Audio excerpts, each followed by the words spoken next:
avec la tablette. Dans cette classe de Matongé, le traditionnel tableau noir a laissé place à un écran numérique et les élèves travaillent sur tablette. Situé le pays qu'on appelle Algérie. Géographie, mathématiques et anatomie, une fois par semaine, ils utilisent des applications pour apprendre et réviser. En FDC, c'est recommandé, l'enseignement doit être concret. Ce que vous enseignez, l'enfant voit, il manipule et il retient directement. Pour nous, vraiment, c'est formidable. La méthode fonctionne et séduit les élèves. Dans la carte d'Afrique, oui, très bien.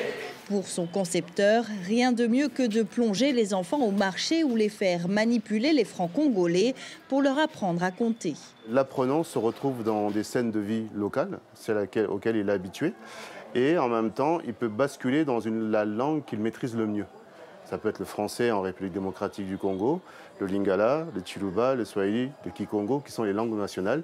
Et depuis peu, nous avons ajouté l'anglais. 80 écoles à travers le pays utilisent l'application sur tablette. La start-up aimerait en distribuer davantage. Pour séduire des investisseurs, elle compte sur la Semaine française de Kinshasa. Ici, une dizaine d'entrepreneurs présentent leurs projets en quête de financement.